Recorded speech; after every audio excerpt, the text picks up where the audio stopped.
What job position is 100% overvalued and overpaid? My mum, from whom I am estranged, works as the vice president of reward at an international company. She basically arranges contracts so millionaires can get more money and gets paid £189,000 a year for it. Even she thinks it's ridiculous.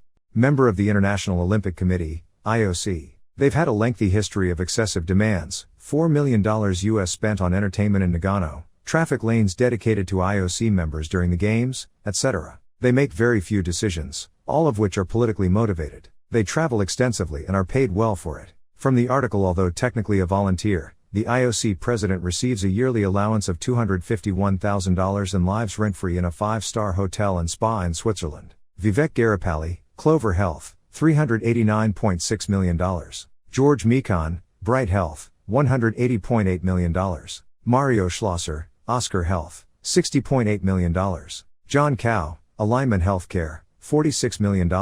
One night I babysat 3 kids for about 2 hours or so. The kids went to bed when I got there, and the parents had left dinner out for me, so all I did was eat their food and watch their TV and pet their dogs. When they got home, the mom paid me $100. I told her that was way too much. She slurred, "Don't worry about it, I'm drunk," and then I noticed her fly was down. So that was the most overpaid job ever, lol. If you want to rake in an insane amount of money, then retire super early. You could do deep sea welding, especially on oil platforms and whatnot. You can make $80K/mo. But there's a pretty good chance you'll die. Retire super early. Pretty good chance you'll die. These seem mutually exclusive. The president of the university I work for makes over $500,000 a year plus bonuses. Anytime we've hosted an event he's supposed to show up to, we get a last-minute email from his assistant saying something came up and he can't make it. This university also refuses to pay staff/graduate students more because they claim it's impossible due to the budget not being high enough. Wildland firefighter here. I wish we even made that much. It's not uncommon to work 120 hours weeks during the summer. You'll often not get to go home for a month or more. My longest stint away from home has been 62 consecutive days. I've had to carry dead coworkers off of mountains, because we couldn't declare them as deceased until a paramedic checked them. I've had to recover human corpses out of burnt cars. Overall, I love my job, and helping people.